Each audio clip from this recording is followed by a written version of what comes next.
Hello everybody and welcome to this edition of Mr. J's Geek Corner. Place we talk about anything and everything that is geek, will be TV, comics, movies, or video games. And this will officially be the first Geek Corner of 2020. And I just want to apologize for not making an end of the year and a beginning of the year videos.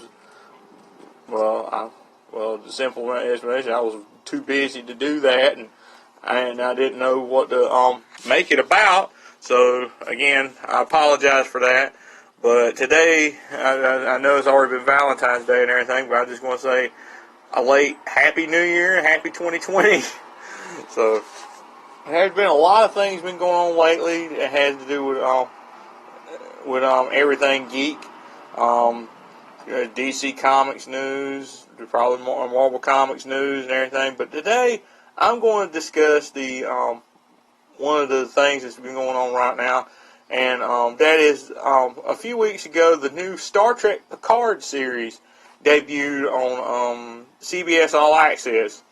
And I would just say I've heard a lot of different mixed reviews about that. I've seen a lot of YouTube reviews that's really likes the show. Some of them they're kind of split on it. They like some things about it and they don't like other things about it.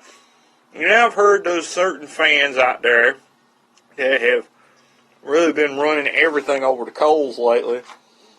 And this ain't, and one thing being Star Wars particularly, and this show ain't no different. They're out there like, oh no, what have they done? They've messed up the show, they've messed up Picard, they've made him a wimp, what have they done? They've messed up everything, blah blah blah, politics, blah blah blah, all this kind of stuff, agenda, blah blah blah blah. Well, I'm going to just say that I actually disagree with them. I can't help but disagree with them on this. Because it comes down to one simple thing. They are still seeing this as this is the Jean-Luc Picard from Star Trek The Next Generation. They're still seeing this as, this is just, like I said, this is just Next Generation Picard. They're not seeing anything else. But what they don't get is they're thinking like, oh, this ain't Picard, this is this, all this, that, and that. And it's just like, yes, it is. My argument is, yes, it is. And the simple matter of fact is, this isn't Next Generation Picard. It's a Picard that has gotten lots more years of experience and everything. A lot more has happened to him since Next Gen. And I say, and my argument is, what happened to the movies? What happened to the movies? Suddenly they're not continuity to you anymore? All they hear is Picard TV show and they're thinking, oh, it's going to be a continuation of The Next Generation. We got that already. We had 4 Star Trek movies worth of a continuation of Star Trek The Next Generation. We had Star Trek Generations, Star Trek First Contact, Star Trek Insurrection, and Star Trek Nemesis. And we even had kind of and then that line of movies kind of ended, like I said, you had the end of that. And that's just kind of what gripes me, is like, you've had your continuation of Next Generation. And their biggest gripe is where they said the line that the world of Next Gen does not exist anymore. And I agree with that. That a lot has changed. What they don't realize is that there are a lot of other TV shows out there that have affected Starfleet and the whole Star Trek world in Next Generation. They have had major ramifications over all of the shows, including Next Gen. I mean, you got Deep Space Nine, mainly Deep Space Nine is probably the biggest factor in there of what's affected what happened to the crew of the Enterprise. I mean, and they say the world of Next Generation doesn't exist anymore. I agree. I mean, you've had Dominion War, you've had the Borg invading Sector 001. You've had so many other things that have happened, and particularly to Picard, over the course of 4 movies, that has changed him into, that has changed him a lot. And it's not going to be the same Federation or Picard that you saw in Next Gen. That era has gone by. I mean, it's the same person, but they just changed a lot. I mean, you have I'll just go in, spoiler alert for you, I'm explain a lot of this. Next, in Generations, he lost the rest of his family to a house fire. He's lost his brother and his nephew in a house fire at the vineyard. And it kind of broke him a little bit. And you had him going against the Borg in First Contact, again, a group that essentially broke the Captain Picard you saw in the first 2 seasons of the show, essentially broke him. The first 3 seasons of the show, I should say, broke him and made him a different person, because he had his humanity stripped away by the Borg when he assimilated and became Locutus. And you had, and like I said, as I said, it's not the same Starfleet. They're big.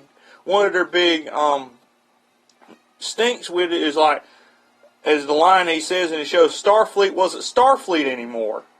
And I'm gonna say this is pretty much on par with how Starfleet has been all along, really, because again, they've been pulling stuff all along in these movies, in other TV shows, and in the movie series. I mean, look what happened with the whole Dominion War thing. When they first started out, it was almost like the Federation was going to end up turning into a dictatorship, and it's still on the verge of that, even with this show. I mean, it's been there, and one of the biggest also factors in terms of what Jean-Luc Picard is, in Star Trek Insurrection, you had the whole Sonan Baku thing where the Sonan bringing the Federation in to try to relocate the Baku in secret, trying to use a cloaked ship to bring them in secretly, to vacate the Baku secretly to another planet, and they never know. Just so they can pull these metaphasic radiation particles out of the atmosphere and try to use it for Federation medical purposes. And basically, it's doing something that is completely against Captain Picard's interpretation of everything. It's against his beliefs and what he believes the Federation to be. And basically, when he said the Federation Council never agreed to this, he said, and the admiral in charge of the whole thing says, I'm on orders from the Federation Council. And it's basically violating the Prime Directive and all this stuff. And Picard essentially just throws, and as the admiral's trying to order him out of there, he just basically takes his rank insignia off and takes off the uniform and goes down there in his civvies and just goes and just help him and the crew of the Enterprise go there and try to vacate the Baku out there so they won't get relocated. And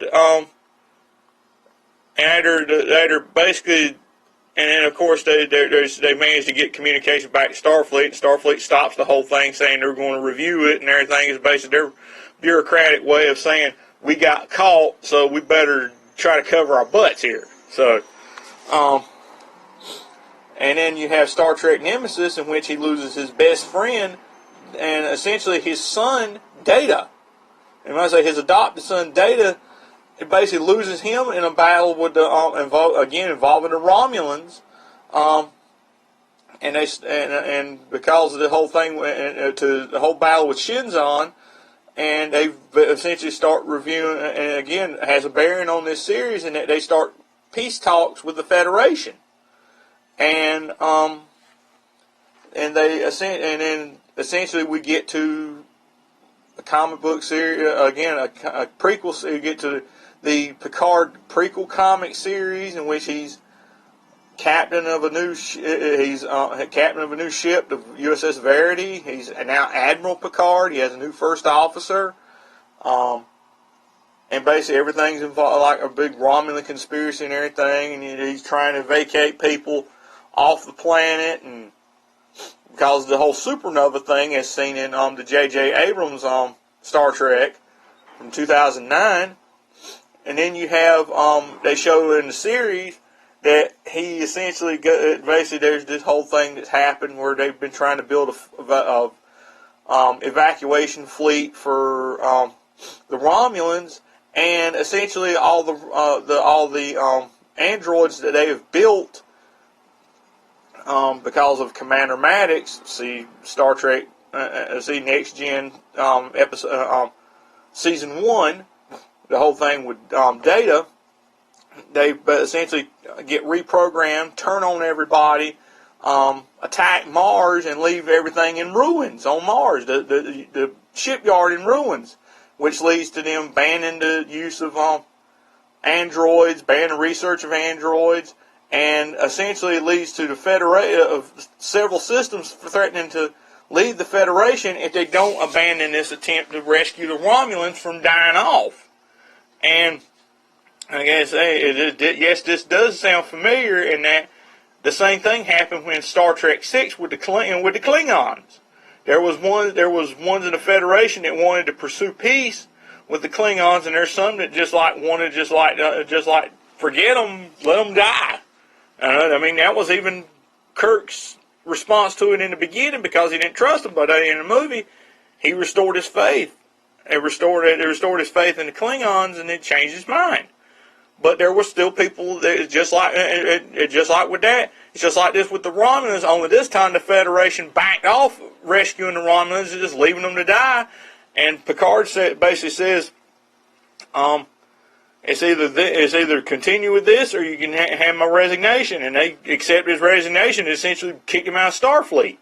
And it essentially left his first officer's career in tatters too by doing that. But the thing is, this is basically the Picard you see in this show has been a Picard that's been affected by all these things. He ain't given up or anything like that. He's just basically like, forget y'all. And in the words of Superman from one of my favorite episodes of Justice League, I did love being a hero, but this is where it leads. I'm done with it. And basically that's what's happened. He's just done with Starfleet and all their crap. And it just walked away from it and just went back to his vineyard. He tries to come back to Starfleet, and they're like the sheer hubris of you thinking you could come in here and basically just cuss him out and showed him the door and said, go back home, just like you're good at. And they just like, forget y'all. It just gets him a ragtag group together and goes off and does the main mission of the show and everything. But still, this is a Picard that has been broken and embittered by the mess that Starfleet has done. And this is the Starfleet, and the Starfleet you see portrayed in this movie is essentially how Starfleet usually is, and how far from grace they have fallen in all these years. And for them for fans to say this is not how you portray anything, this has got political agenda wrote all over and everything, go back and watch the movies.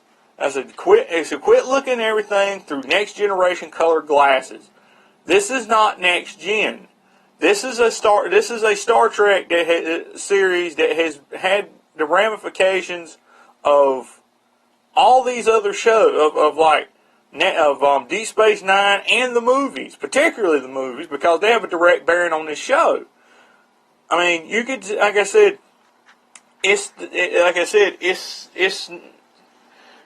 I mean, everybody's thinking, oh, this is going to be like they're trying to throw some Discovery in there with it.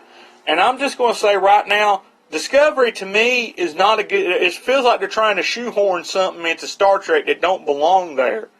But with this show, it feels like such a natural fit, like a custom-made glove and like a hand in a custom-made glove. And it just feels so natural a fit. To me, this is a pretty good show because like I said, it feels like everything has been a natural progression up to this point.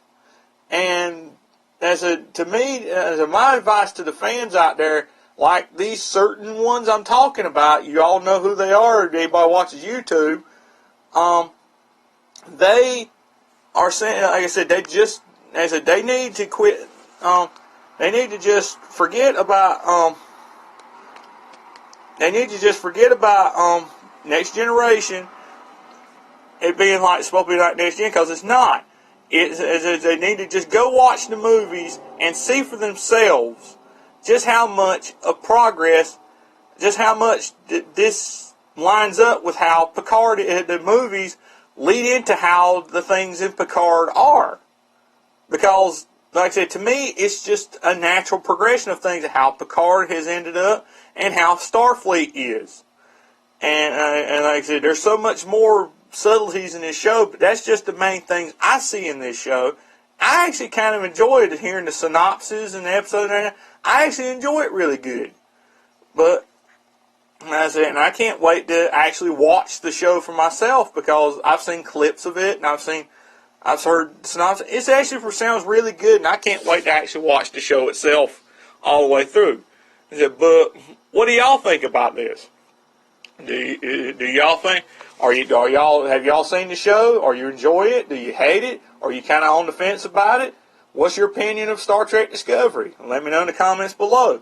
And I know this was just kind of all of this is just kind of all of a sudden, because I'm a big fan of Captain Picard. To me, he's the best captain. He's the best Star Trek captain, or best Enterprise captain ever. And I see all this folks out there saying this is not my Picard, not my Star Trek. To me, it is just the way I see it. This is actually pretty much the way things have been leading up to from the movies. So, but did y'all ever think? Did y'all ever have this thought come in? Let me know in the comments below. And I guess that's all for this edition of Mr. J's Geek Corner. And as always, leave a like, comment, subscribe, tell all your friends, and I'll see y'all next time.